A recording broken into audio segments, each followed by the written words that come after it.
How was your semester? It's been good. Almost, I think, pretty much done with all the teaching. But of course, I don't have to deal with large essays that.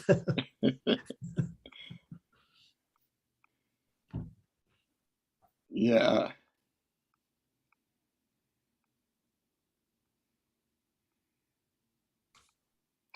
Well, I'm going to mute myself. Okay.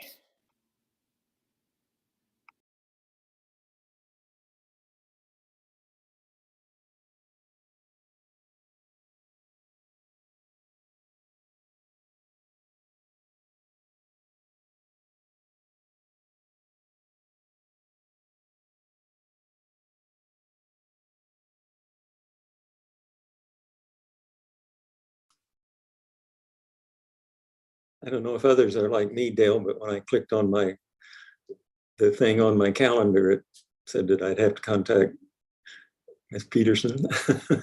I had to go back and find this. Yeah, I think that one of the things is because Betsy really efficiently set it up for a year's worth of Senate meetings, and so it's gotten real complicated with her departure because it cancels some, leaves some in place. It's kind of crazy.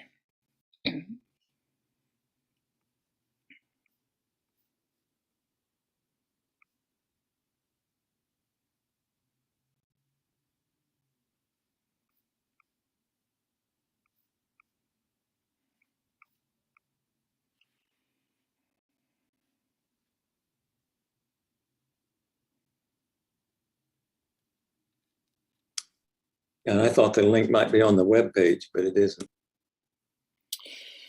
Yeah, we only send the link out in the email that notifies senators about the meeting, because otherwise, if the link is posted on the email, way too many unauthorized people can enter the Zoom Senate meeting. So we're very careful about who actually gets the link for the meeting. And everybody else is supposed to be watching it on live stream.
I'm going to give it just another minute or two uh, while I confirm that we have a quorum present.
There, we're good to go. So, good afternoon, everyone. Welcome to the 12th and final meeting of the 39th session of the Faculty Senate of Texas A&M University.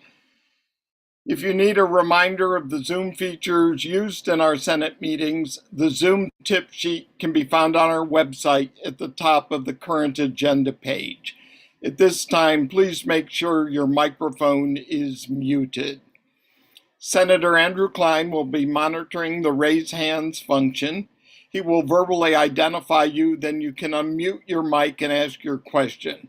In fairness to others, please limit yourself to one question at a time.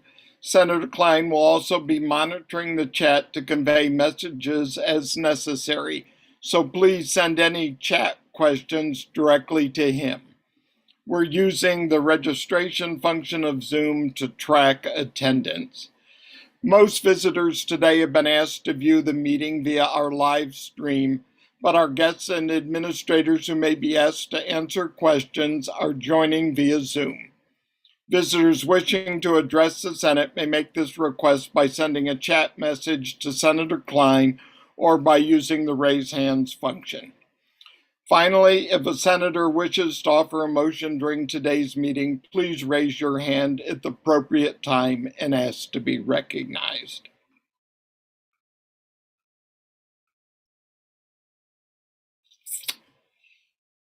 So today we do not have a guest speaker or announcements, and in the interest of time, I am going to defer the speaker's annual State of the Senate address to our June meeting so that we have sufficient time to deal with the items under new business. Moving to approval of previous meeting minutes, you will have noted that we have posted previous meeting minutes as well. Are there any corrections to the February 14, March 21, or April 11 meeting minutes found in attachments B1, B2, and B3?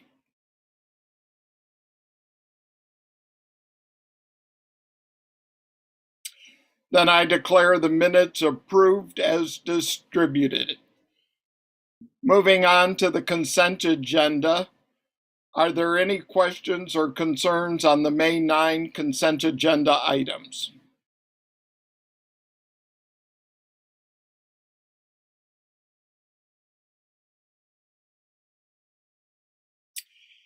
Hearing no questions or concerns, I declare the May consent agenda approved as presented. Committee reports. Are there any questions or concerns on the Core Curriculum Council course report found in attachment C?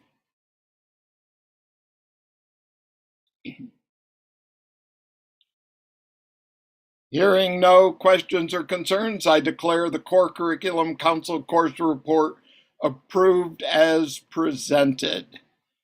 We have no other committee reports today. Moving to new business, we do have two major items of new business today. The first is the emergency item I placed on the agenda and notified you of last week, the presentation of administrative structural changes for the purpose of input, including feedback on proposed name changes. As I noted then, the university is under a time crunch in its effort to submit all proposed changes to the Texas Higher Education Coordinating Board by the end of the month so that the new colleges and departments can become official on September 1. Interim Provost Tim Scott is here today, backed by others from the administration, to outline the changes and receive input from the Senate. Provost Scott. Dale, is it possible for me to share screen? Yes, it certainly should be.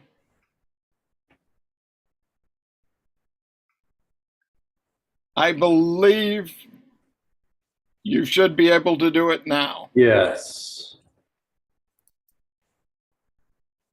So are you able to see that slide? No. How about now? Better? Yes. Okay. Yes. So there are two there's one college change and one school change. Both of these mentioned in the path forward. As you know, College of Geosciences, Liberal Arts, and Science are being combined to form the new College of Arts and Sciences. And a new School of Fine Arts, Performance, and Visualization is being stood up. And the programs that compose that initially are Dance Science from Kinesiology, Performance Studies from Liberal Arts, and Visualization from the College of Architecture. The departmental level name changes right now are Department of Communication and Journalism to house the journalism degree that has been called for by the path forward. Most of you will recall that we had a journalism program, and when that program was discontinued, many of those faculty were members of the communication department. And so had a robust discussion with them last week, and they held a vote and it was positively received. The next one is Department of Global Languages and Cultures. It's from, formerly it was called the Department of International Studies. And this one also has coming to it those faculty that have belonged to Hispanic studies. And to combine those programs here to protect the degrees and the faculty and the courses that are being offered. Department of Kinesiology and Sports Management, or Sport Management, is from Health and Kinesiology, and trying to identify the sport management degree that they will continue to offer. And finally, from the School of Public Health, the Department of Socio-Ecological Health, and that is denoting the three health majors coming from formerly the College of Education and Human Development into public health. So that's a summary of the name changes that are before the Senate. So I'm happy to pause here and see if there are questions about that, if you have them. Thank you, Provost Scott. Are there questions or comments from the floor?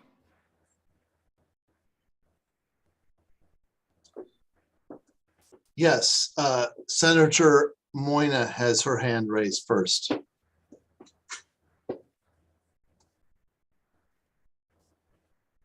Sorry.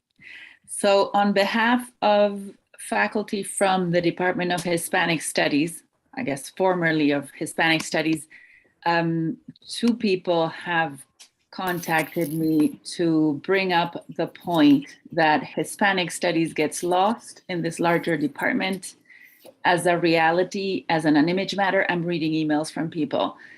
This is a really big deal, which must be considered for its devastating consequences for all things Hispanic and related to the Hispanic Studies Department at Texas A&M. 2 emails from various people about that. Can you convey my concern for our department's demotion and how it coincides with the designation of TAMU as a Hispanic serving institution? It should be noted that there was a town hall in which these concerns were raised. There was no vote to ask the Department of Hispanic Studies faculty whether they wanted to move. It's unclear what the decision would have been because we were never asked. And so those 3 things concern me. The fact that our department is disappearing, the fact that it is disappearing at a time when the university has become Hispanic serving, and the fact that we did not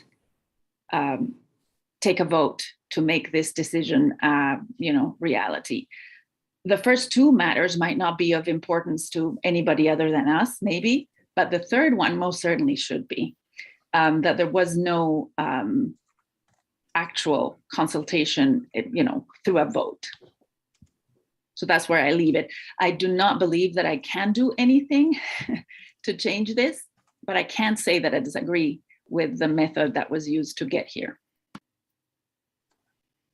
Senator Hill Price.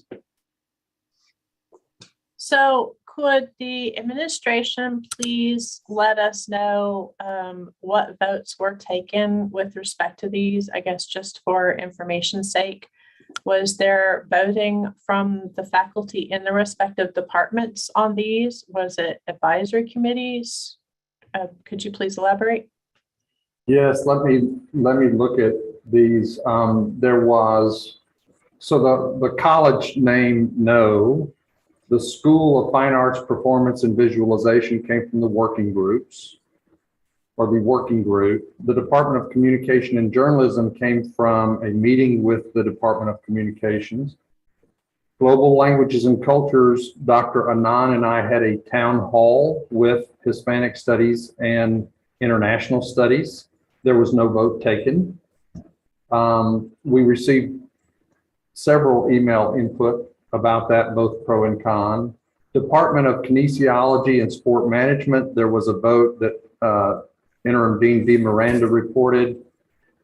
And Department of Socio-Ecological Health came from health, and it was probably, it went back and forth because the first couple of names were not approved, or there were issues with from like the Ecology Evolution Group, and the other one was, it was another group, maybe behavioral, that they were concerned about, psychology had a concern about it, and so they went back and forth to negotiate that name. Does that help you, Angie? Yeah, I was just curious if the votes were actually faculty votes or committee votes, because it was our understanding that kinesiology was not a faculty vote, but it was a committee vote. So I was curious about the rest. It could be, let me, and I'm not sure that, so one of the things I think that I want to point out is that standard administrative procedure changes in academic administrative structures, which include new colleges, schools, other academic units, merger, division, renaming, or dissolution. And it's process one, and it's discussion with key stakeholders, including faculty, staff, and administrators. So that is the SAP that we believe we've been following. When I met with Dale Rice last Thursday, he said, in a spirit of being more open and transparent, he thought it would be best if we came to the Senate to explain. But I wanted you to see where we're coming from here based on the process.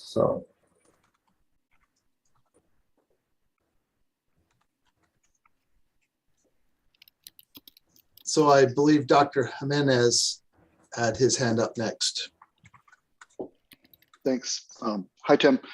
Hi. So these changes have to be sent to the Higher Education Coordinating Board, I guess, for approval. Do they care whether faculty like these changes or not, or do you send them a summary of the faculty input that you got? And if so, are you going to spin it to make it sound like everyone liked it, or are you going to tell them that there was some dissent? And if not, is there another way that faculty can express their opinions to the Higher Education Coordinating Board if they would have preferred a different outcome? That's a great question, Daniel. I think that we simply are notifying them about where the degrees will be housed. It's more of that than it is about votes or who was for or who was against, more than anything else. I think wouldn't they be interested in the process by which you came to these decisions? You didn't just pull the names out of a hat, but there was a process, and they would maybe have an interest in whether that process was legitimate. So could I also interject here? The standard administrative procedure does not call for faculty approval of these sorts of things, it does call for faculty input. And if you recall, last summer, then Provost Wycold came and presented on the new College of NMed, and we asked questions and provided input, and that was following the process. The College of Agriculture and Life Sciences brought a proposal forward to change the departmental name, and the input in that meeting was highly negative. The college could choose to respond to that or not. They chose to listen and changed it. But I think the real point here is the ability for us to at least provide that input.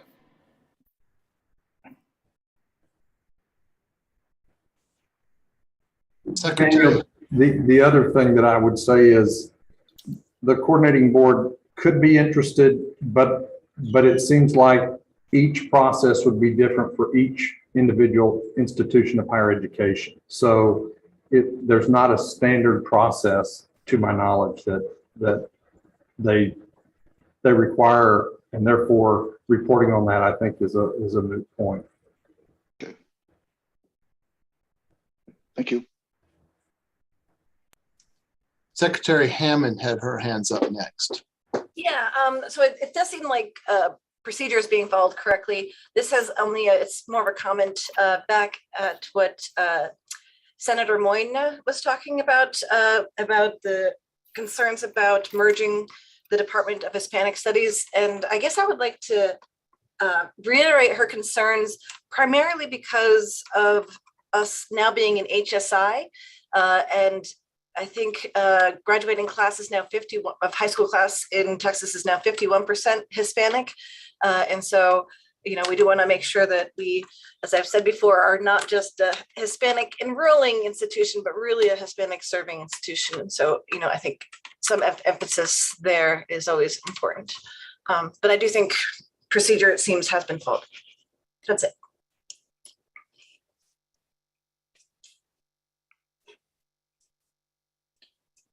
Vice President Anand had his hand up. He might wish to comment on this. Yeah, two observations to make. One is that we have posted about 96 faculty affairs intranet. If you go to documents and the review, you will see it is called the TAMU colleges and schools by numbers. And there you can study enrollment and faculty ratios and semester credit hours and weighted semester credit hours and everything. And you can come to your own conclusion. That's one observation. Second observation is that in the meetings that I have been in, that the Hispanic designation is much broader. It applies to not only Hispanic studies, but to the whole campus.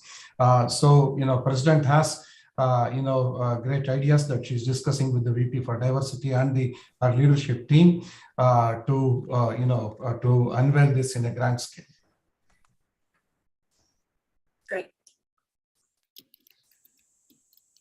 Senator Alvarado, I believe, had his hand up next. All right, thank you.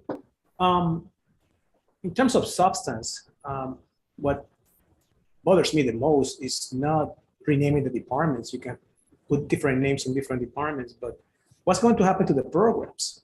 Are we going to preserve the programs that are in those departments, or are they going to be modified, tweaked, eliminated, upgraded, enhanced? That's my major concern, right? So what's going to happen in the programs in the departments that are going to have a new name starting September 1st? So could someone in the administration just comment on that? Yes, I'll try, Jorge. What I would hope is that the programs, I would love to see Hispanic studies, Spanish, other niche programs grow. I would love to see that with the HSI designation, as many people who want to study Hispanic studies or Spanish continue to do so. that hasn't been the case. And so one of the ways that we have tried to, I think, protect the degrees, the courses, and the faculty is envision this as global languages and cultures. And for those of you that have been here a while, years ago, languages were all part of one department at A&M. Then they were broken apart. Then all but Hispanic studies came back together. And then we have watched to see how those have performed over time. But to be honest, I would like to see them flourish. I would like to see them grow. And so this is not an attack on the department or the lines or the courses or our ability to offer Hispanic studies. If I may comment on that specific department, I know the very good programs out there are also in departments of language, right, or languages, right? Arizona State, Illinois, many other schools, they don't have a specific Spanish or Hispanic studies department, right? They just have languages, and they have very good programs though. So again, I'm not picking on the renaming the departments. I'm just more concerned about what's going to happen to the programs eventually, right? So I appreciate your answer. Thank you. I think Senator Moyna had her hand up next. As a former head of that particular department, I can tell you that one of the problems that has happened over the last 10 years has been a systematic disinvestment in this department. It went from having 17 and a half lines at one point to now having 11. So the numbers that Dr. Anand is talking about, which are drops in enrollment, are completely parallel with drops in the number of faculty. So it's one of those cycles that you can't get out of once you come into, because, you know, the lower numbers of faculty lead to less enrollment, and less enrollment leads to fewer lines, and so on ad infinitum. And after a while, you don't know what caused which, but there's, you know, a perfect reason to close a department is that you haven't invested in it for 10 years. And so now you have the perfect reason to close it. No university of this size and quality has Spanish together with other languages in a single department. The setup that Dr. Alvarado is talking about is one of schools typically. So Arizona State has a language school, which is much bigger and includes various departments such as Spanish and so on and so forth. Other languages, other universities of similar size have similar setups. No university that has doctoral degrees has Spanish embedded in other, with other languages. Maybe one, about, you know, no NRC ranked school. So this is a demotion. There is really no question about it. I imagine that things that come next are the sunsetting of our PhD program, which I do not wish to see, but you know, I can see it in the writing is on the wall. And eventually, you know, we'll turn Spanish 101 into Duolingo, I guess, because that's another thing that's, you know.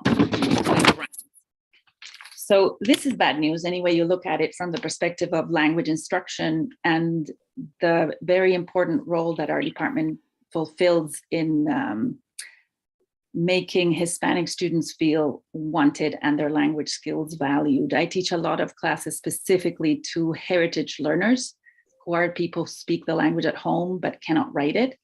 And I don't see that anything good is going to come out of this. I'm very level-headed about the chances that it's going to be stopped, but I do not think it's a good idea. And yes, the enrollments are poor. Also, the number of faculty is very low. We have lost faculty. We've bled faculty for 10 years at this point. Senator Kolazinski had his hand up next. Yeah, so I noticed that there are a lot of SAPs that call for consultation with faculty and faculty feedback, but very few SAPs specify the form of how what that feedback should look like. I would like to put to the Faculty Senate and to the Executive Committee the proposition that maybe we should be calling for more formal advisory votes.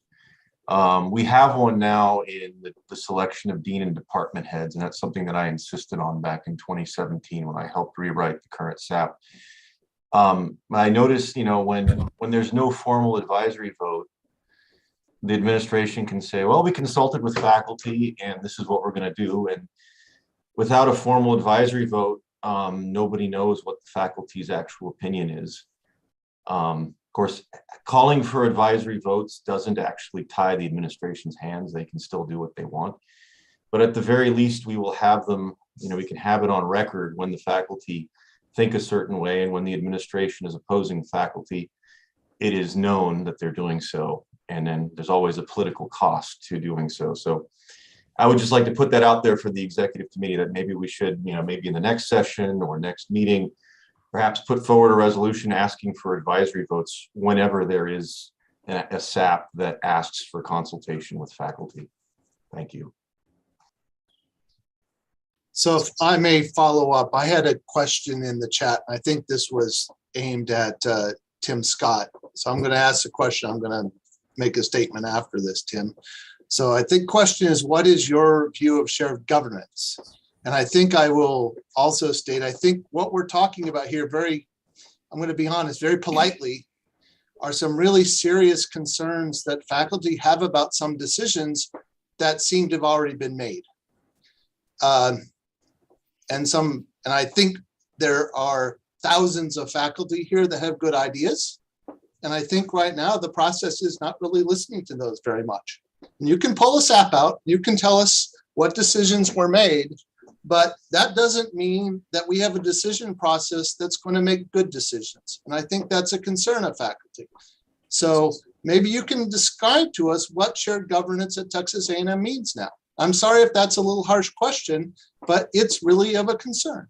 Thanks. You're asking me what my definition of what shared governance at Texas A&M looks like?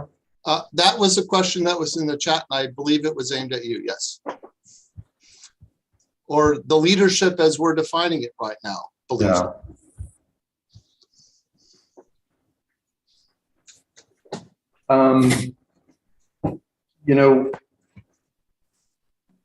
Town halls, discussions, looking at data.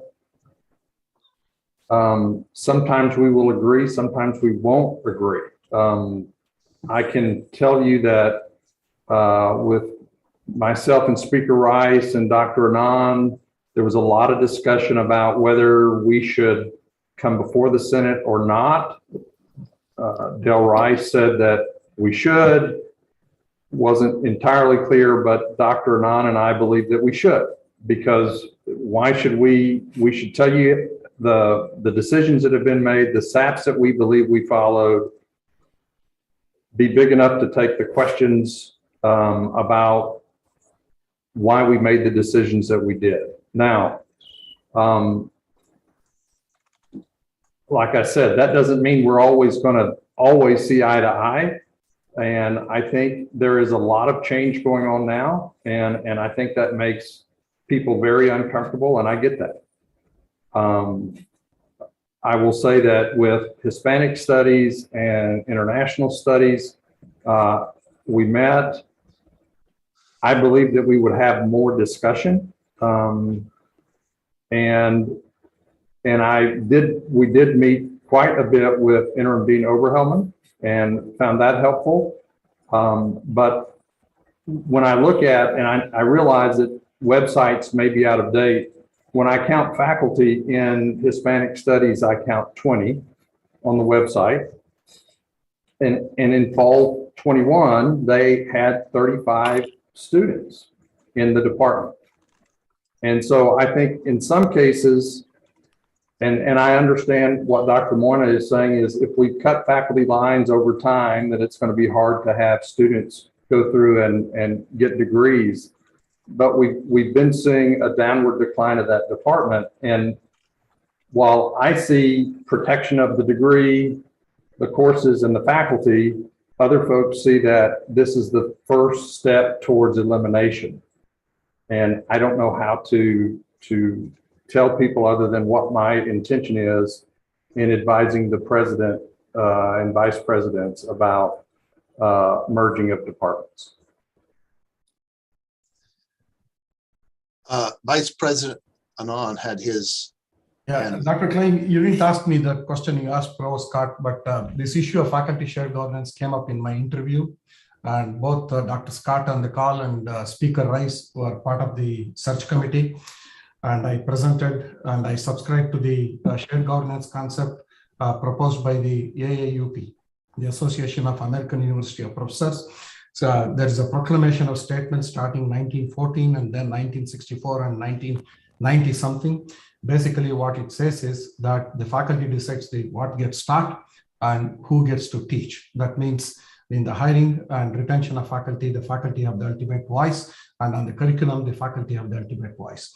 And as the decisions go away from this, the weight of the faculty voice gets lessened and lessened. For example, first of all, remember that I am a faculty, Dr. Scott is a faculty too. So we have a less say in where the party lot is as opposed to what the curriculum is and so forth. That's the shared governance, and I'd be happy to send those slides to you if you wish. Thank you. Thank you. Senator Moyna had her hand up. So a couple of clarifications. We do not have 21 tenure track faculty at all. We have 11 tenured faculty at this point because we have not hired in 6 years. The 35 students that you refer to are majors. We have, and it depends on how you count them, because if they can be second majors in Spanish, that's how it tends to be. So 35 people have declared Spanish as first major, not only major. And we have above 500, I believe, minors. Another point that I would like to bring up is that, as far as I can tell, our head of department did not have a single meeting with anybody before he received the letter where he was told that the department was going to be consolidated. Not once.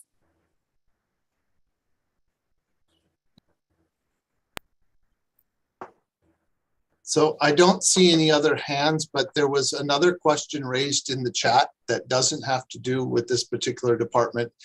And that's the question of arts and sciences, that we are proposing a College of Arts and Sciences and also a School of Performing Arts.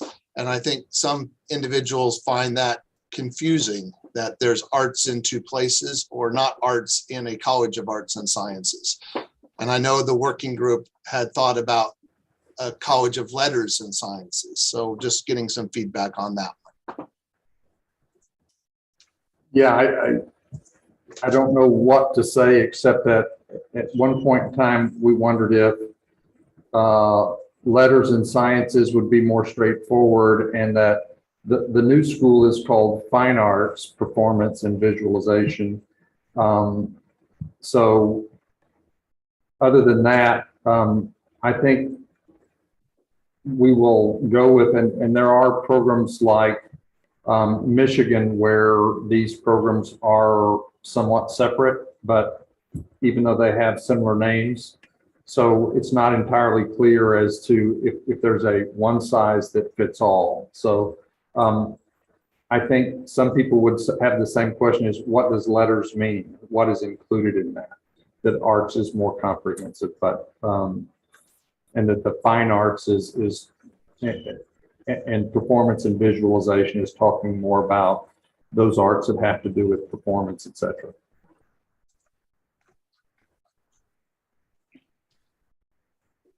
Senator Benson has his hand raised. Thank you, Senator Klein. Since there seems to be a lull here, there's something I want to just say in general, not about a specific decision or a specific college or a specific merger or department, but the theme that I'm seeing overall, and I certainly have seen where we are up here in Dallas at this campus. The thing I think that is the hardest to deal with is not really who's in charge in faculty governance, who gets to make what decision, who's consulted as much as so forth. But what seems to be distressing a lot of us is the overall feeling that things are being done to us rather than with us.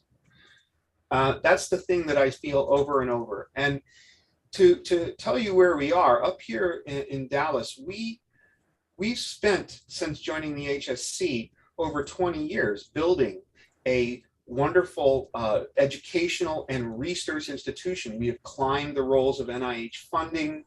We've improved ourselves in lots of ways. There are a lot of people here that have a lot of blood, sweat, and tears put into us, to this place and building it. And I'm quite certain that many of the people I see on my screen in front of me feel exactly the same way about their academic homes and their university.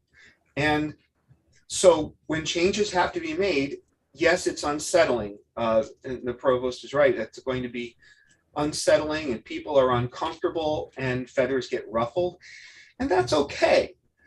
But I think that the big thing is that we all, as intelligent, informed, and analytical people who love our institutions, our departments, and want to build them, make them better, that we want to feel like we're partnered.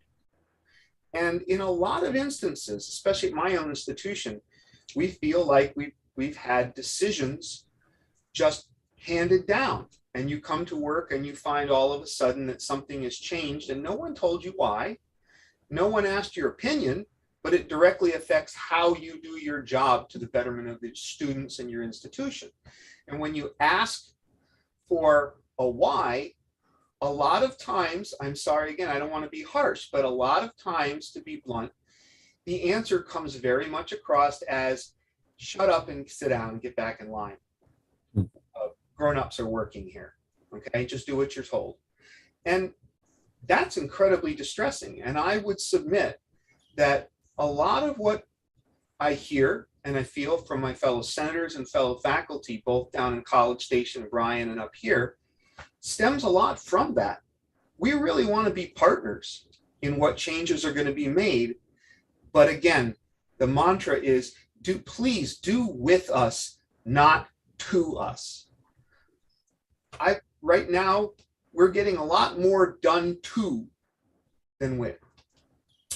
I wanted to go on the record to say that. Thank you for your time. Thank you. So I had another question in the chat that's not directly relevant to this question.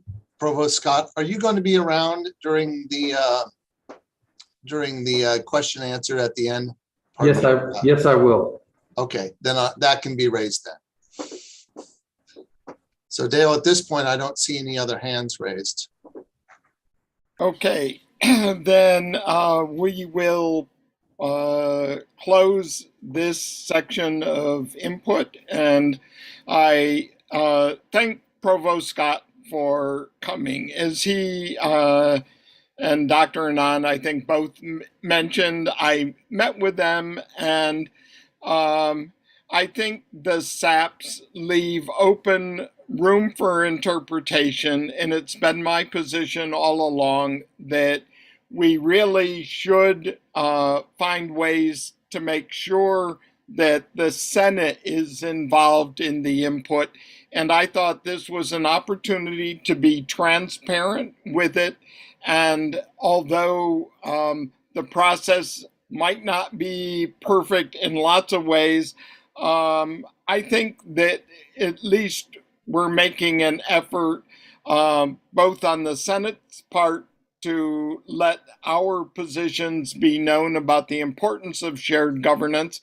And I think that often there is an effort to meet us partway on that. And I will note that last summer, that SAP made it permissive in the sense that it said that a president should seek input. The Senate protested that. I wrote a letter to the president, to the chancellor about that, and that was reversed and went back to shall. So there may be some debate over how you get the input from faculty, but at least we had made our voices heard, and a change was made back in a significant way that should guarantee input. Dr. McGowan, I see your hand is up. Yes, I wanted to respond to Dr. Moyna's comments about the Hispanic Studies Department. I wanted to let her know that an email went out to all of the deans to put together or confirm the HSI working groups. And a part of what the working groups are being asked to address is what the scholarship should look like as it relates to Hispanic studies.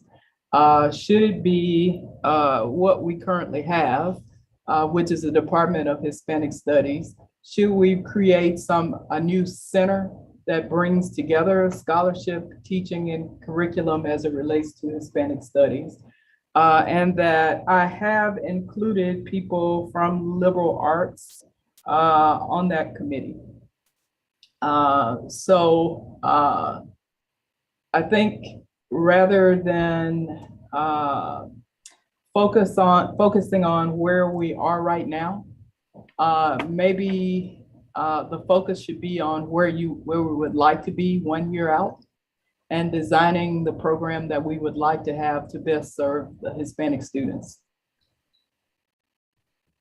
So hopefully that email will be going out to those committee members in a few days. Dr. McGowan, can I ask a question? Sure. Is anybody specifically from the Department of Hispanic Studies being targeted as part of that committee? I have Daryl Wanza Serrano, Nancy from Sociology. Mm-hmm. Nancy Planky Videla. Mm-hmm. From Soci. Yes. So I will share. Neither of them is from the department that is being dismantled. And their scholarship is in the English language, although it is about Hispanic people. Here we're talking about scholarship that is in Spanish, the development of Spanish as a set of skills, and Okay. Well, I think we did receive a response from your dean, but I would also accept a nomination from you if you submitted one. Okay. Okay. So I have a question was posted in the chat a while ago and now seems to be relevant to this discussion. So maybe I can ask Dr. McGowan another question. So it has to do with the fact that it appears now that Latino and Mexican American studies faculty will be asked to join a department and may no longer be able to make decisions about which department they want to join. I was wondering if there should be some comments or clarification can be made about that. I don't know that Dr. McGowan can answer that, but I can. Okay, thank you, Dr. Scott. Yeah.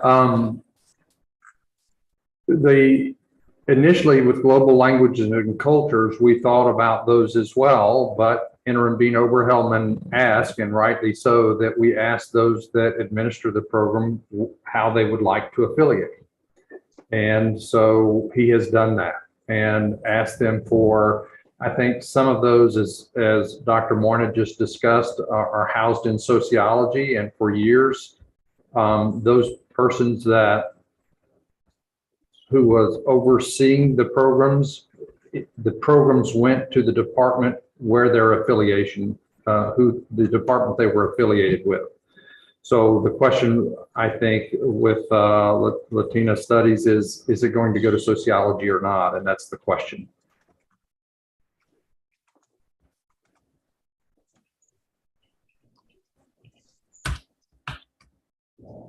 Gail, do we wish to continue?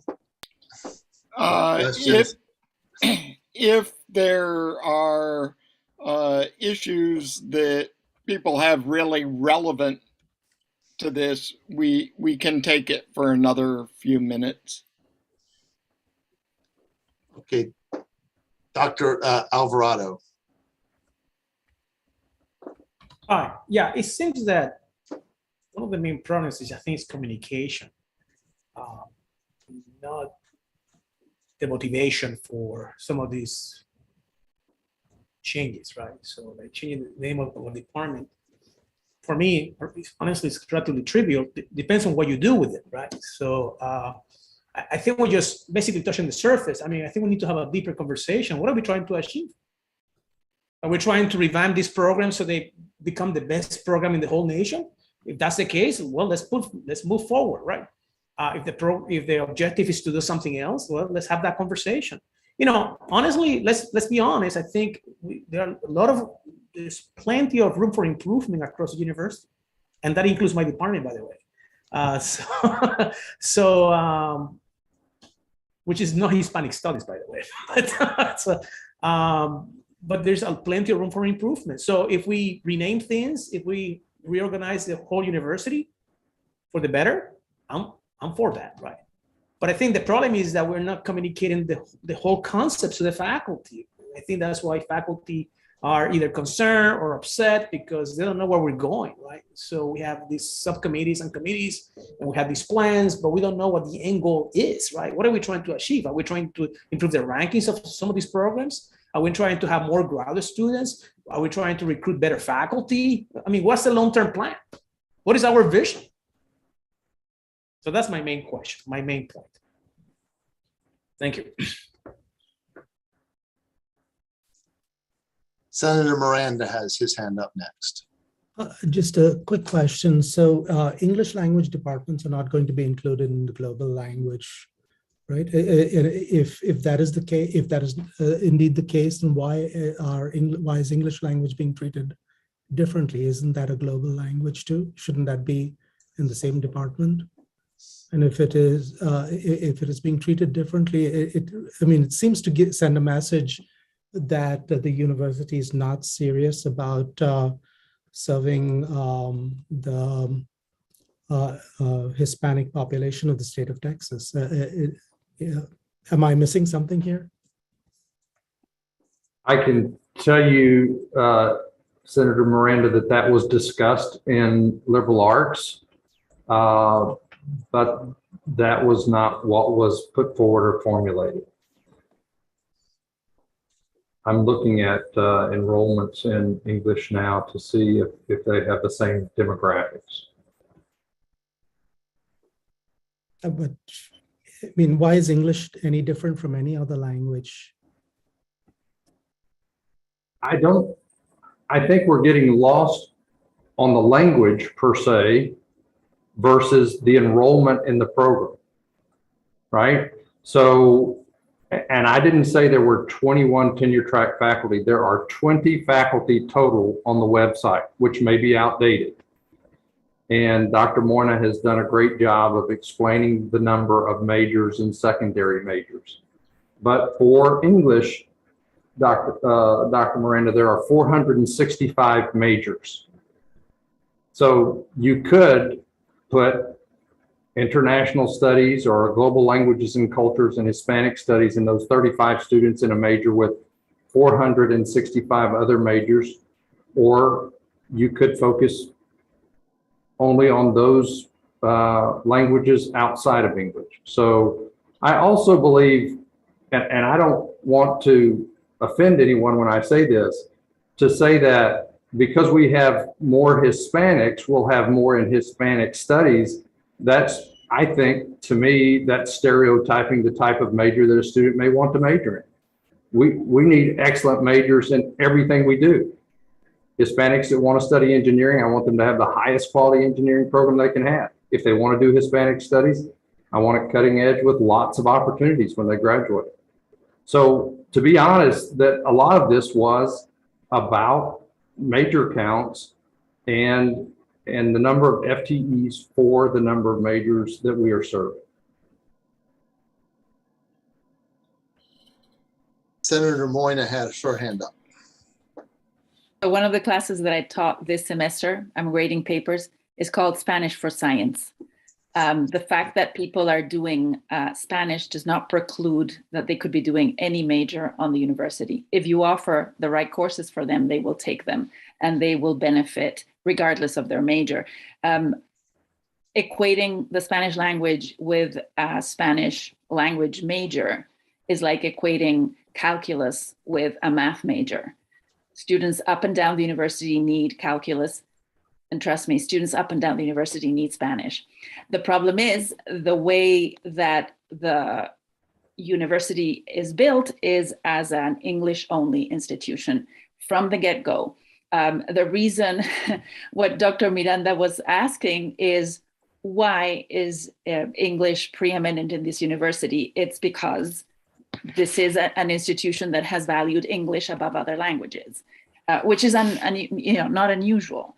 But the problem is that it then marginalizes people who speak other languages as their mother language. And it also, by the way, impoverishes the linguistic acquisition or the language experience of all the students who have fewer and fewer options.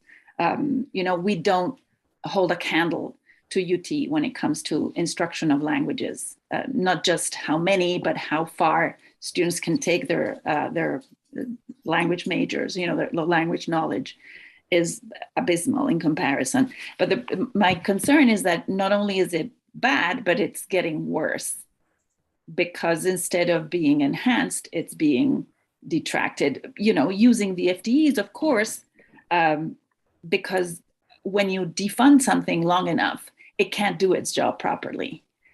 When other majors are creating BSCs so that they will not have to fulfill language requirement, for example, that decreases the base that you can work with teaching Spanish 101, 201, et cetera, et cetera. But so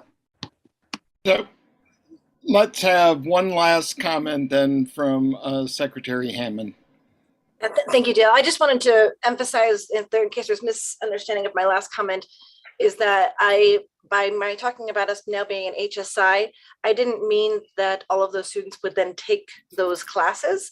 What I meant was that it provides, if you have a lot of faculty doing research on Hispanic studies, they could potentially, this is a large test bed and environment, and potentially a place where those faculty could then make a huge impact somehow on our students themselves through the research that they're doing, and through the knowledge that they learn by working with the students on campus and elsewhere. So that's that. I didn't mean to say that they would be taking those classes, although they may, but more it's about the test bed and the, we have a whole bunch of people on campus that we might be able to produce a lot more knowledge and innovate and really help support our Hispanic students. I think that's a great point, Tracy, and I didn't take it that way. I do want to say is that, like many of you, I stepped into this role in September. So when we talk about the defunding and not having enough positions, what I can do is respond to where we are now. And I would love to hear, I've been having some sidebar conversations with Daniel Jimenez about what would it take to be preeminent? What is it going to take? And those are discussions I would love to hear. And it does come, and I realize that when you're a large service department, that what you can do versus the majors you serve, there is a trade-off. But I'm trying to fix the situation where we are. And again, I will restate the three things that I started with. Protect the degree, protect the courses, protect the faculty. That's what we're trying to do. If we can figure out a way to make this flourish, I'm all for that. I would love to hear those ideas.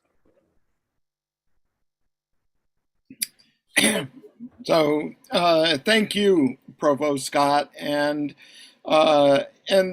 thanks to all of the senators as well for your input. I think that these kinds of discussions are really valuable, and it's this kind of interaction that will help us move forward in the area of shared governance. So next on our new business lineup are presentations from candidates running for Speaker-elect Secretary and the Executive Committee. So these elections will be held online over the next few days, with the election for Speaker-elect beginning after the meeting, and it will go on for a couple of days, followed by the election for Secretary, followed by an election for EC that will occur electronically after those two offices have been decided. So I would ask the candidates, please take no more than 2 minutes each for your remarks, and I will introduce you in alphabetical order by office with and this is voluntary if the candidate would like to address the Senate, but I wanted to make that opportunity available to all. So first, the candidates for Speaker-elect. Senator Trevor Hale, Mays Business School. Thank you, Speaker Rice. I ask to yield to Senator Cecilio for such purpose without losing my right to the floor. Mark? Howdy, I'm Mark Cecilio, and I'm here to advocate for Trevor Hale for the position of Speaker-elect. Trevor is an Aggie who graduated from the College of Engineering, PhD in 1997, and he collaborates with some of the engineering faculty, including our own Senator Ware, and in interdisciplinary projects with Professor Eskin from the College of Engineering and Professor Indefo from the College of Veterinary Medicine to measure the spreadability of disease. Trevor is an APT full professor in the Mays School of Business and has voluntarily given up tenure twice during his career, first in Ohio and then as a tenured full professor to move to College Station. Having done so twice makes Trevor uniquely qualified to fight the Lieutenant Governor's current war on tenure, as he has nothing to lose in the fight. Trevor is a third-generation faculty senator following in his father's and grandfather's footsteps. Trevor has now been a faculty senator at 4 different universities in 3 different time zones, and most notably for our purposes today here at A&M. He has been faculty senate speaker twice at another public university in Texas. This led him to go to Austin with his then provost during 2 different Texas legislative sessions and learn how the sausage is made, so to speak, with respect to higher education. Currently, Trevor is the president-elect for the Texas Council of Faculty Senates and past president of the National Council of Faculty Senates. Thus, Trevor being elected faculty senate speaker-elect at Texas A&M would provide a unique synergy between College Station and statewide and nationally with faculty senates. I know Trevor as a passionate teacher who loves his job in Texas A&M.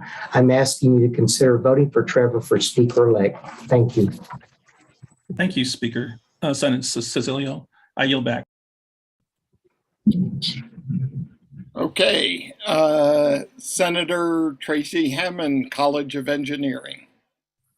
I really love, Trevor, that you had someone speak on your behalf. It's a great idea.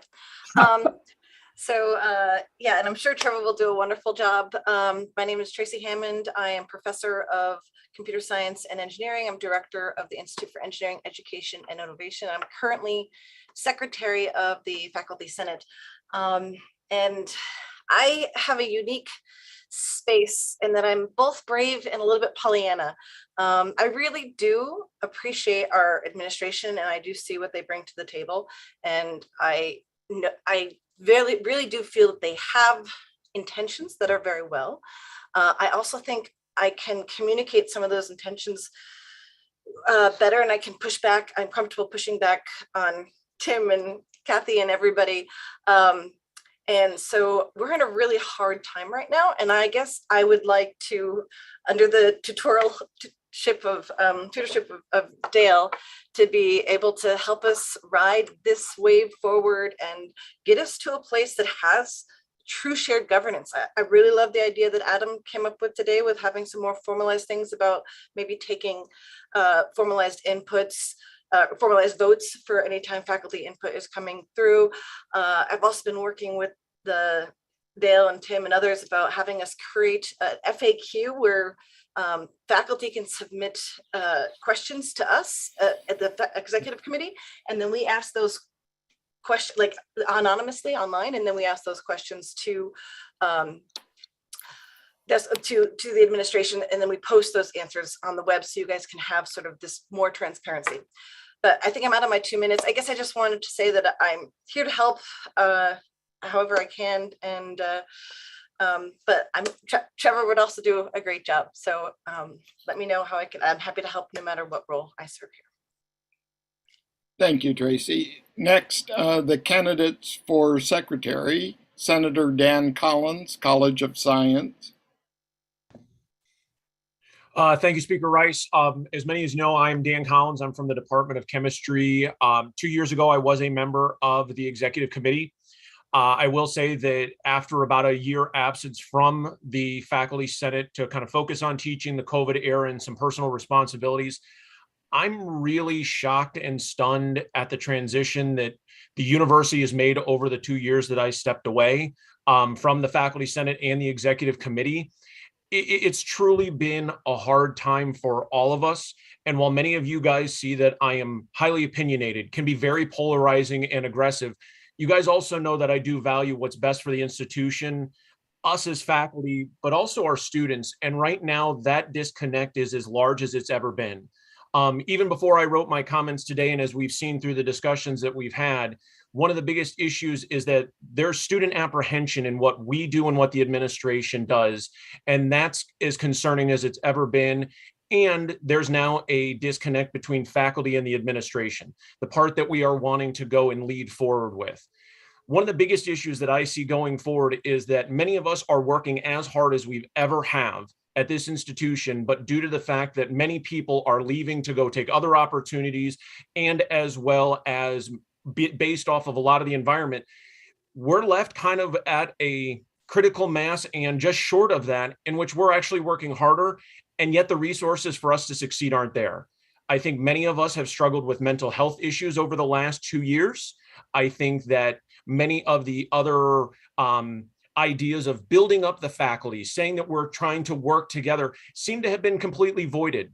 So it's one of those things that I would like to have your vote when it comes to working with the faculty senate leadership and kind of being able to push back on some of these things, because really we're all working incredibly hard. And I think in some ways it's got to be able for them to listen to us, not just hear us. So thank you. Thank you.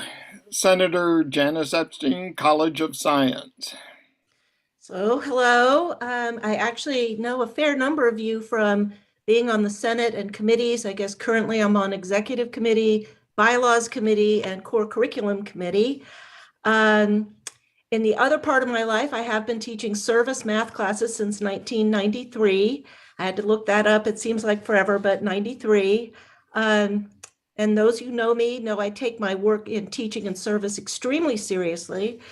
And while my students don't always seem to appreciate the work I put in, the Senate really has been great. I've won both the Richard Stadelman Award with Dale Rice in 2012 and the Walter Doherty Award in 2020, which has been just extraordinarily meaningful to me that the work I put in seems to be appreciated and effective. So coming out of COVID and returning to Texas A&M full-time, it just seems like the right time for me to go for the next step and run for an officer position.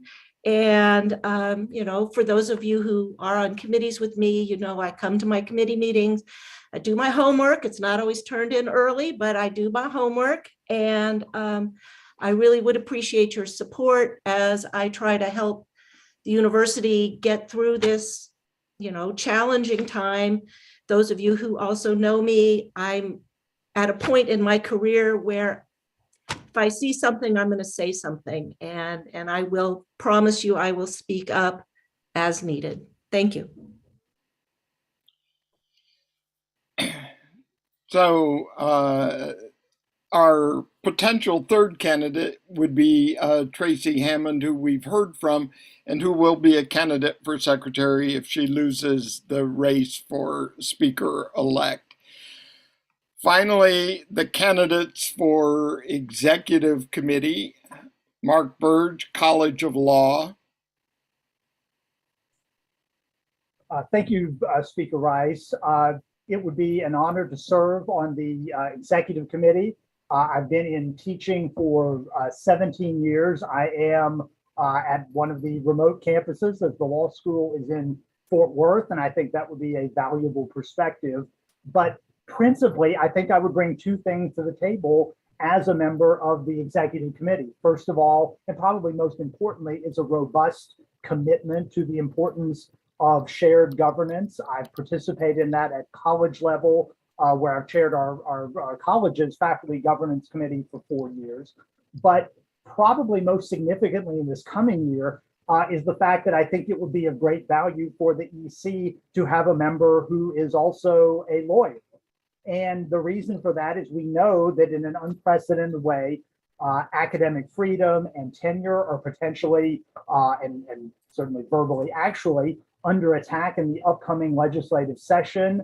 And the EC needs to be able to respond to that in swift and robust matters. And I think legal skills would be helpful in that, coming from a faculty member as well. If you view the EC as the Swiss Army knife of the Senate, if you're like me, I'll be the legal corkscrew. So thank you for your consideration. It would be an honor to serve. Thank you. Rebecca Burns, College of Nursing. Thank you, Speaker Rice. Hello, everyone. Good afternoon. I appreciate the time you're going to give me to speak to you today. I wanted to give a little insight on, I've been on the executive committee for 2 years now, and I am seeking a third year because I found it very rewarding. Being out at the Health Science Center, not all of the difficulties or challenges that the main campus has, we feel, but I feel like I can offer some unique insight into that aspect, because I think that's the Health Science Center has been kind of a external, not knowing what to do with this kind of thing. But we do have, and we are starting to experience the same challenges. And so not only would I represent the Health Science Center, but I also, with the years experience and the challenges that I've been witness to, I think that that coming together of ideas would be beneficial for the Senate. I do have over 20 years of leadership and management experience. I am considered an expert at changing systems. I do teach that in nursing, even at the doctoral level. And I am a figure of trust within our college. I most recently served as a faculty of the whole chair for the last 2 years. I had asked, it's against our bylaws, but had been asked to serve again, just because of my diplomatic approach to things. And I'm just a really great listener. I'm also, I've also received some university and college level awards from the former Association of Former Students.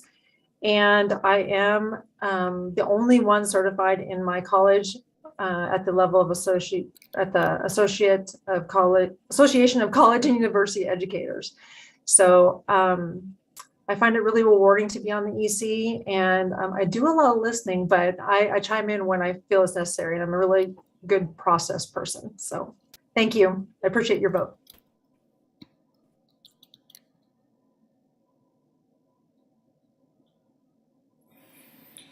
Thank you. We have also heard from 4 potential EC candidates: Dan Collins, Janice Epstein, Trevor Hale, and Tracy Hammond, who may be candidates for the EC depending on the outcome of the earlier races.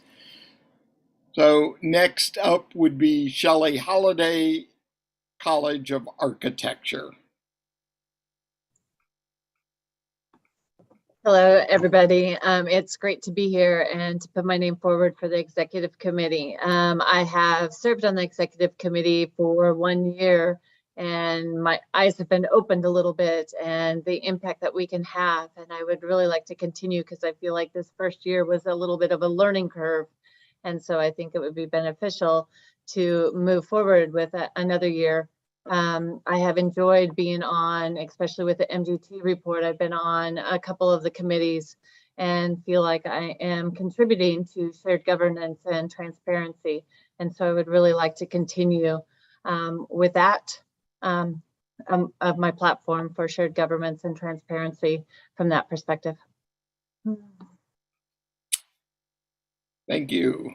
Andrew Klein, College of Geosciences. So howdy, I'm here asking for your vote. I think most of you know who I am, if nothing else, because I try to wrangle this esteemed group monthly. But I think you'll know that I have served as former speaker and I've been on the executive committee for a long time. I think you know that I will give you all the time and effort I can to make this, the Senate, a good voice for the faculty. I know there's a lot of concerns right now around the voice and the efficiency of this, of the effectiveness of the Senate in terms of shared governance. I thought about whether I'd want to run again, and I decided to because I think I bring a wealth of experience to this. I've sat on the Council of Deans as speaker and now for a couple more years, and I think I have a pretty good working relationship and respect of deans and upper administration. I think I can effectively convey the concerns of the faculty, both in public and in private forums. I think I have been told by some administrators that I'm a consensus builder, and I think that's really important. So I try to get everybody to work together. So I'm going to ask for your vote. Thanks. Okay, thank you. Rob Mackin, College of Liberal Arts. Thank you, Speaker Rice. I wanted to say that this is my first year on the EC, and I've had been a very eye-opening experience for me. I've really come to value and to better appreciate the role of the EC. And I just wanted to say that for me, I'm very passionate about shared governance, but also academic freedom. I think there is going to be work going forward that we're going to need to advance our concerns on these fronts. So if I'm on the EC, I'm going to continue to press on these issues. And if I'm not, I'm going to support whoever is so that we can maintain where we are, if not improve it. So thank you. And I'm Rob Mackin. I request your vote. Thank you. Angie Price, College of Engineering. Howdy. I have been on the executive committee before a number of times. I served as Speaker of the Faculty Senate in 2007, 2008, and in 2017, 2018. I've been on the faculty for 30 years. I've seen a number of changes throughout our time here. This is the biggest. It is a sea change for all of us. It's very stressful.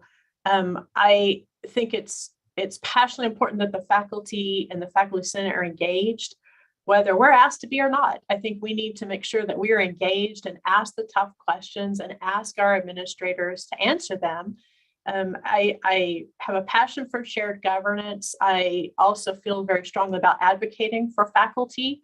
And so I think that this is something that we all, whether we're on the EC or not, need to engage in as senators to make sure that we're engaging with our constituents, to talk to them about issues but keep pushing our administration to be very transparent.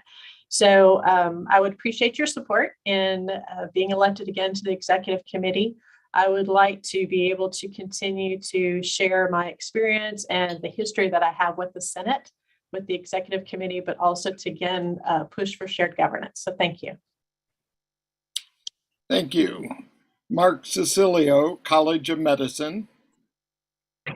Howdy, I'm Mark Cecilio, and I've been a resident of College Station since 1961. I was a four-year member of the Corps of Cadets and a graduate of the charter class of the College of Medicine here at Texas A&M.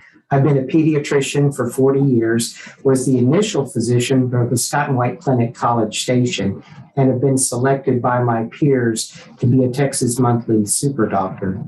I'm currently Associate Head, Department of Humanities and Medicine, and serve on the Curriculum Committee and as Chair, Student Promotions Committee for the College of Medicine.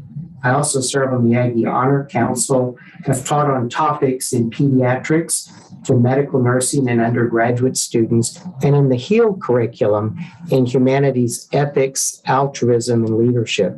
I was honored to receive the Association of Former Students Distinguished Achievement Award for teaching at the College of Medicine and to provide COVID-19 immunizations to students, faculty, staff, and community members as part of the Maroon Line. Over 35 years ago, I was the youngest faculty member ever elected to the A&M Faculty Senate.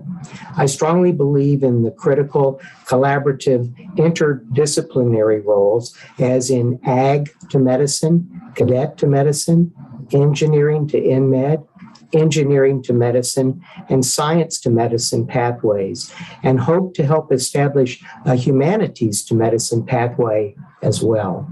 I truly believe in shared governance and transparency and collaboration, and if elected, would be honored and pledged to diligently serve you and all faculty, staff, and students of Texas A&M University with honesty and integrity. Thank you. Thank you. Grace Townsend, Galveston. Good afternoon. As Dale said, I am from Galveston. I've been on Senate for quite a few years. I've been privileged to serve on executive committee for the last few years, long enough to see us go from relative calm through COVID and into this new normal that we have coming at us in the year to come.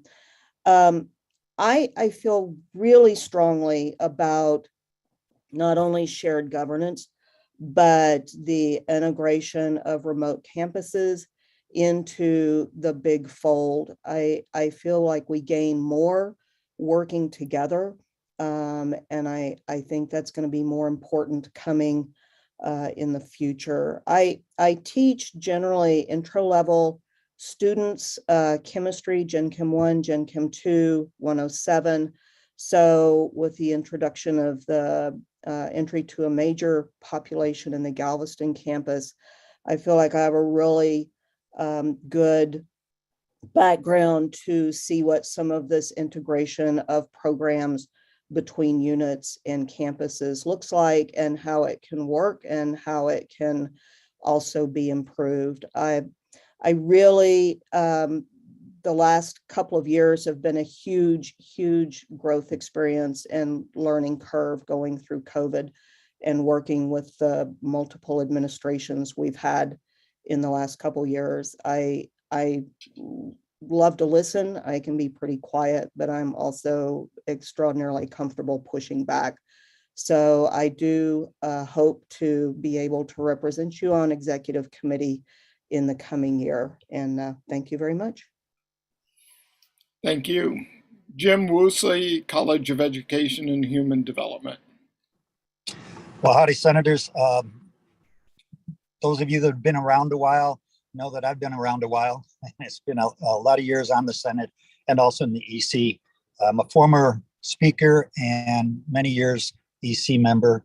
I am an instructional full professor and have fought for both tenured track faculty and also instructional and academic professional track faculty in all of their adjectival roles.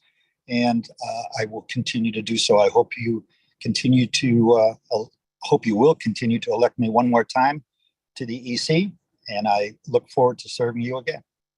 Thank you. Okay, thank you. And that wraps up the active candidates that we have, whose names will be on ballots that will be coming to you this week. So just to note again, you will first get a ballot for speaker-elect. After that race is settled, you'll get a ballot for secretary. After that race is settled, you'll get the ballot for EC. And as was noted in the chat, if necessary, there will also be runoffs to resolve any final seats on the EC if necessary. So now moving to the Committee of the Whole. Secretary Hammond, please take us into Committee of the Whole. Thank you, Speaker Rice. I want to begin by asking if there are any positive actions or items of concern that are occurring on campus related to diversity, equity, and inclusion.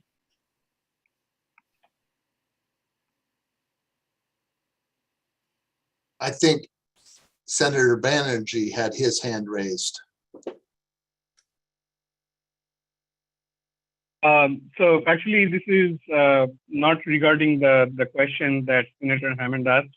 Well, can you wait, Deb, then please wait and we'll get to you as the first person. Okay.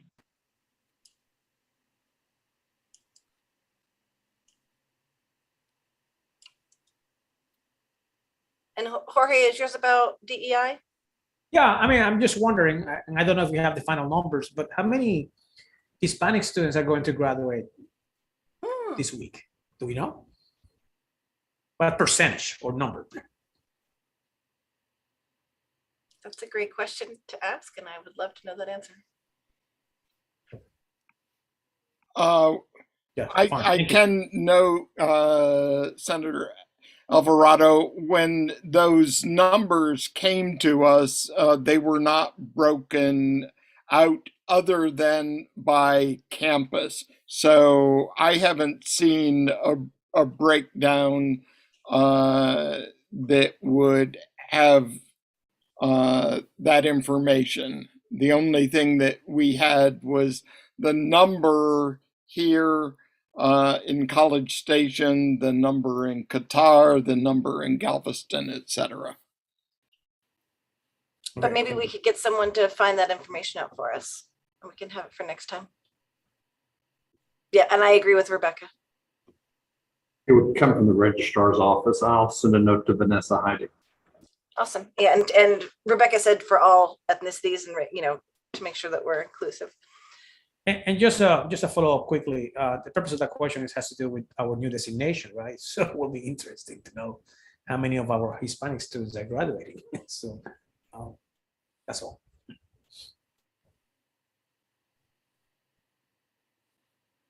Andrew, you're muted. Yeah, Senator Pantuzo had her hand up next. Thank you. I'm just curious in the lines of, if we're talking about DEIs and demographics, do we know what percentage of our African-American students are not athletes? Just curious if we had a discussion with one of my associate deans about that, if we can figure out that number to see if we're skewed towards DEI in that category. Also a really interesting question. I believe Dr. Jones Hall had her hand up next. I just have a quick announcement. I don't know how important it is to the whole campus, but the College of Veterinary Medicine and Biomedical Sciences, soon to be the School of Veterinary Medicine and Biomedical Sciences, has our inaugural veterinary camp that's geared towards underserved students. Most of the students will be coming from Prairie View, and these are college students who want to be veterinarians.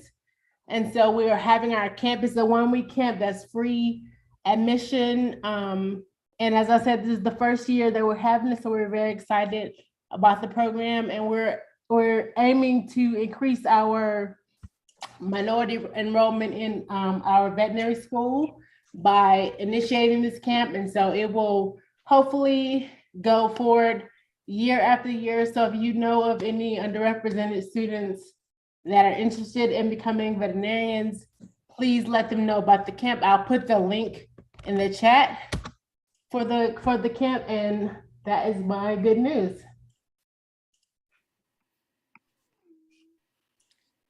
I'm not sure I need to call on Secretary Hammond, but I will.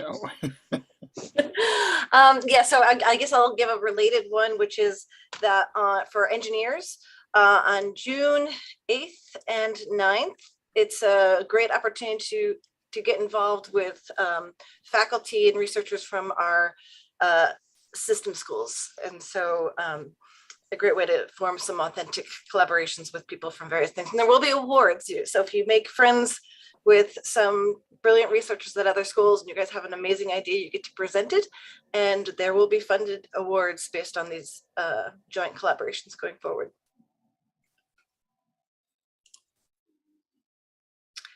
And I think that was it for this one. Moving on to general items, is there any business for the committee of the whole? Senator Banerjee. Yes, hi. I would just like to draw attention to the fact that the Intercollegiate School of Engineering Medicine is now an independent college. And I don't know what the procedure is within the Faculty Senate for assigning Senate places to NMED. The college is going to go through a rapid expansion very soon. And so would like to request the relevant committees within the Faculty Senate to take note of that fact and assign Senate places to NMED. If it's all right, Secretary Hammond, I would note to Senator Banerjee that this fall is going to represent a massive realignment within the Senate because of the merger of three colleges, the creation of the School of Fine Arts, Performance, and Visualization, if I remember the name correctly, NMED coming into the fold. And so we recognize that our current elections were based on what existed now, and we are going to be working through that in the months ahead, and all of the colleges will have representation, and we will end up having to bring forward a pretty major reapportionment plan to you. Thank you. Senator Kolozinski. Oh, yes. So I guess it's a form of a question to the Senate leadership. So we've sort of seen, it dovetails of what I said earlier, we've seen a lot of actions by the administration where it's claimed that they're following the SAPs, and the SAPs ask for faculty input, but the input is, SAPs don't specify what form that input takes. I'm wondering how receptive Dale is, and maybe I'll ask Provost Scott and VP Anand, how receptive are you all to seeking more formal feedback in the future, like advisory votes and such things? Because I think when the feedback is not formal, I don't think it really does much good, or at least it doesn't do much to assure the faculty that their vote's been heard. On the other hand, if there's some formal feedback and we see what the faculty opinion is on something, then it gives us some more assurance that our voice is being heard and taken into account. So I'm just curious, what is the leadership of the Senate and the administration open to more to moving to a more formalized feedback? Thank you. Well, if you're directing the question to me, Senator Kolozinski, I think the Senate leadership has always been supportive of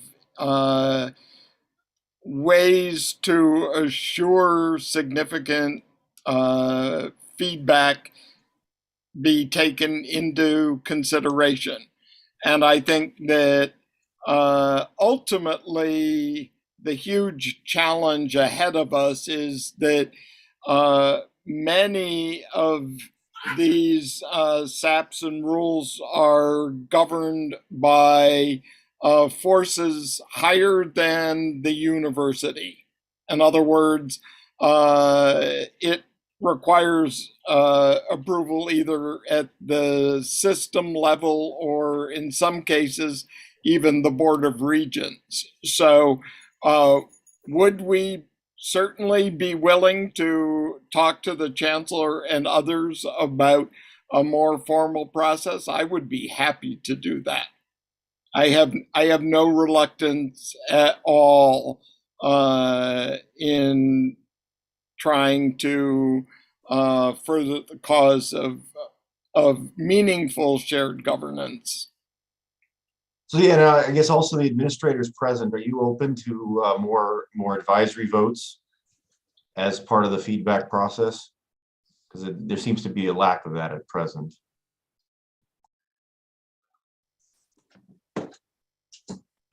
You know, it's dangerous, and I don't speak for Kathy Banks. So, but I do, you know, I've been to every meeting, I think this year for Faculty Senate, maybe except one when I was in Gainesville at the SEC Provost Conference. But I find it helpful. Oftentimes I will reach out to Dale if something is happening quickly or get in front of the executive committee.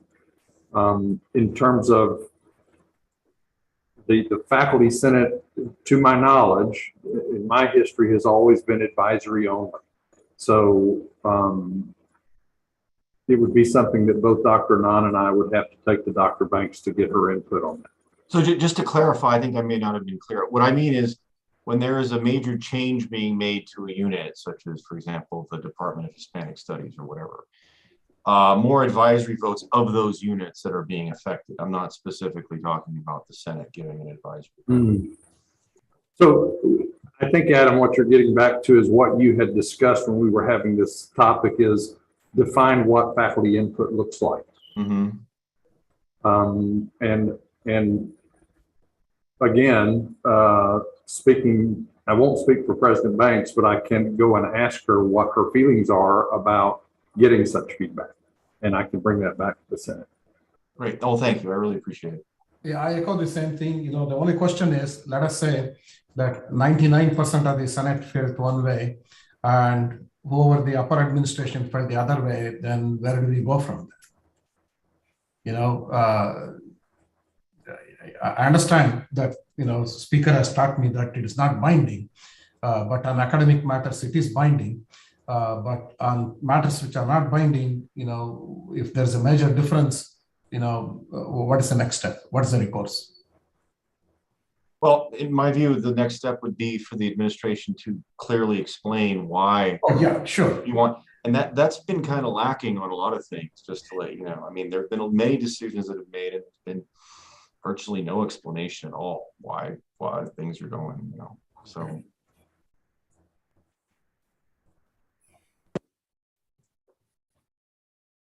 Senator Miranda had his hand up next.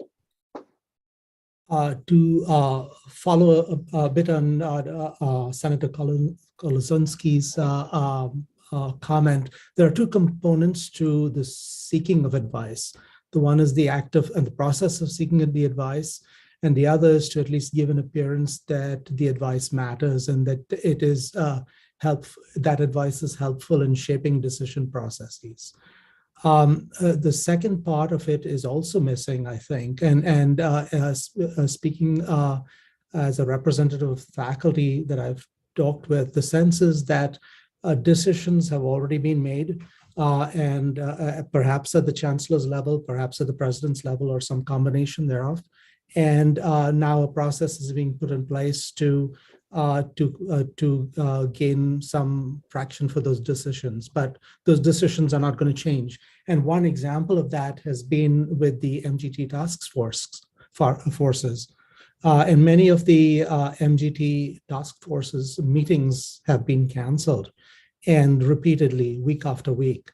And this tells the faculty very loudly that really their opinions don't count. And I just worry that when we go down this route, we have the danger of making bad decisions that then have to be reversed in a few years. And one great example of a bad decision was the initial decision, it would seem, to form the Health Science Center, which ruptured networks of faculty, put them into a new agency.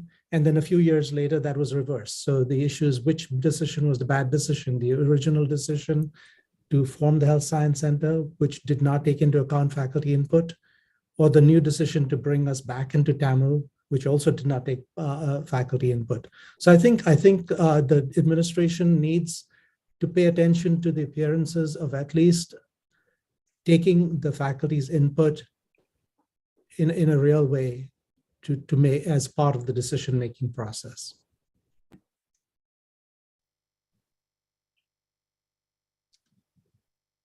Senator Alvarado had his hand up next. Yes, this question is for Dale and the members of the EC. Have we extended an invitation to either the Chancellor or the President to come to the Faculty Senate this year before September? Are they planning to attend any of these final meetings? I mean, we haven't heard from the President in over 6 months, I believe. I think the Chancellor came to a meeting last semester, and that has been, we haven't heard from them since then. Well, typically, Jorge, the Chancellor does come once a year in his official capacity as a guest speaker, and he will be scheduling that. But he also meets quarterly with the executive committee, and in fact will be meeting with the EC this month. The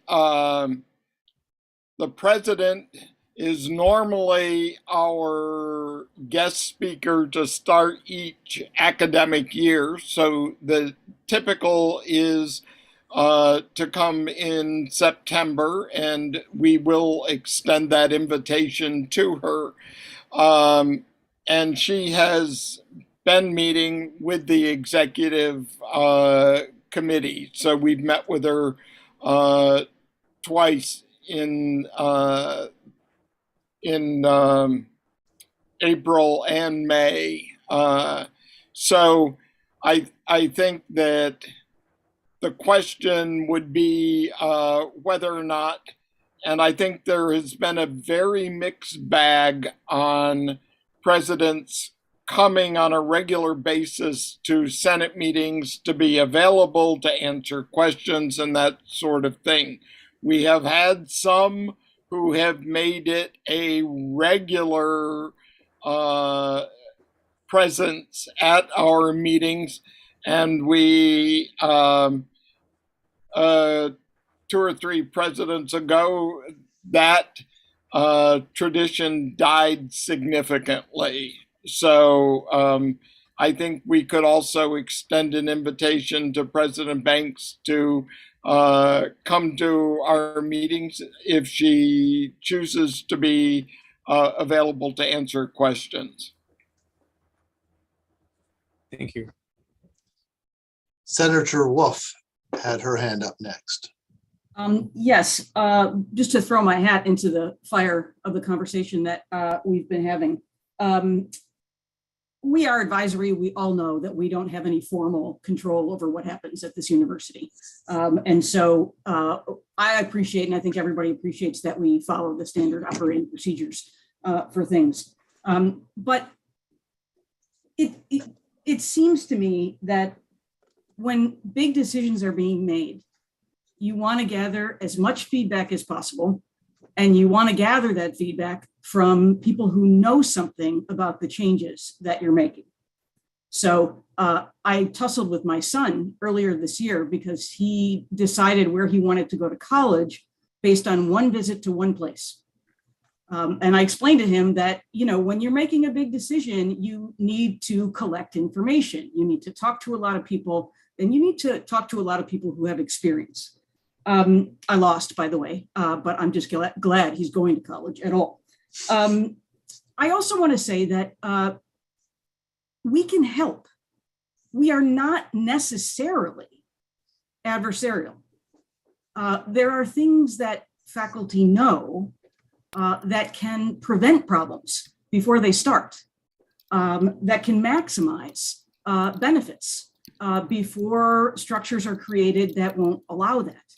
And so this, I think, does get back to the question of listening versus hearing. We know that we don't have a formal role in most of these things, but if we're not listened to, if there's no, and by that I don't mean, you know, somebody throws us a bone and we're happy. I mean a conversation, a real conversation about what's taking place now on campus. If we can't be part of a conversation like that, then I personally don't know. I don't understand what shared governance actually is. And if we are not going to have shared governance that honors that kind of conversation, then we need to have a conversation about what kind of shared governance we do have and what our role is as a Senate. This is my last term on the Senate, but you know, I'm going to be watching you guys and coming to meetings with suggestions and questions and things like that. So I've been saying this all year. Shared governance really is the question. I think the biggest question that's facing the Senate right now. Senator Stallone. Thank you, Andrew. I would like to just say that relative, Dale, to your statement about perhaps inviting the president at some other time other than the beginning of the school year. You know, we got an email from the president this morning and, you know, talking about that she recognized how, you know, all these changes that are being made are very stressful and concerning to the faculty and staff and students, and that she would be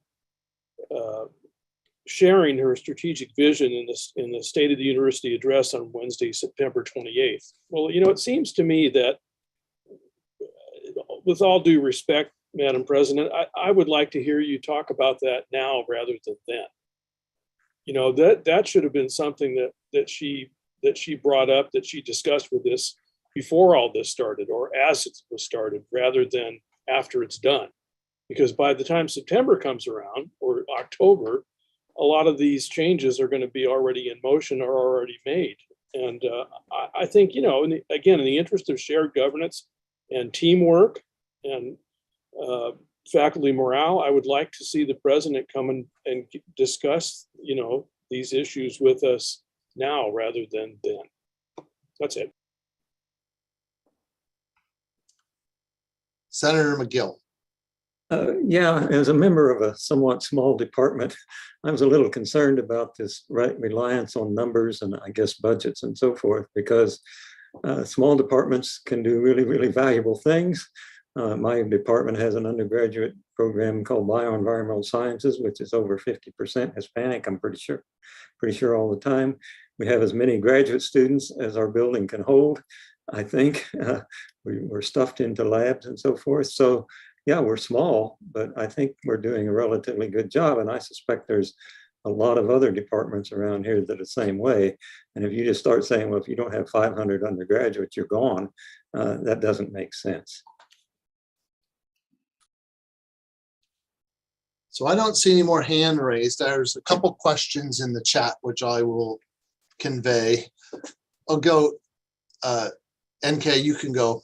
Yeah, I just want to answer Dr. McGill's concern. You know, first and foremost, if you look at the slides that we have posted, it clearly says that for FY23, no decision has been made based on any of these metrics. Okay, the president has hired a consulting company called EAB, which advises on the higher education budget, and they are going to make a recommendation. Until then, she's not going to make any decisions. So I just wanted to say that, you know, loud and clear.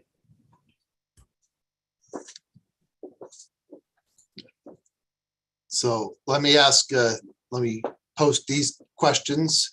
So one of the questions is, can we be updated on the status of changing the titles of clinical faculty as part of the reorganization? And that's the information I have on that one. So Okay.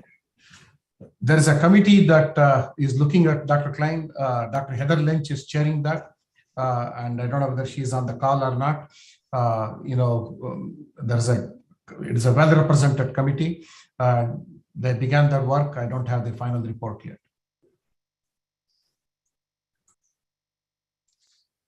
give me 1 second to dig out the last one. So apparently people have been reading the MGT report and website, because this has to do with the organizational structure of the new College of Arts and Sciences. So the question is, Provost Scott, what do we have any idea of the administrative structure between the dean and department heads? You mean the associate dean level, or are you talking about, are the department heads going to report to the deans? I read you the question as I see it. I guess that it's probably whether the department heads will report to the dean, because on the current MGT site, there's 2 organizational charts. Correct. Yes, the department heads will report to the dean in arts and sciences.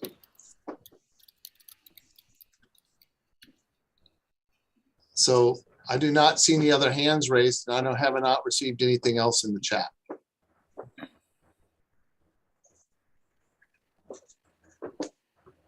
I will now return the meeting to Speaker Rice. Okay, thank you, Secretary Hammond. That brings this meeting to a close. All in favor of adjourning? Can I give a motion to adjourn? Certainly. Any seconds? Second. I'm sure there are many seconds out there, so give me a show of hands. And clearly, we're all in favor of adjourning. Thank you, everyone. And don't forget to watch your email for ballots. Thank you. Thank you. Bye.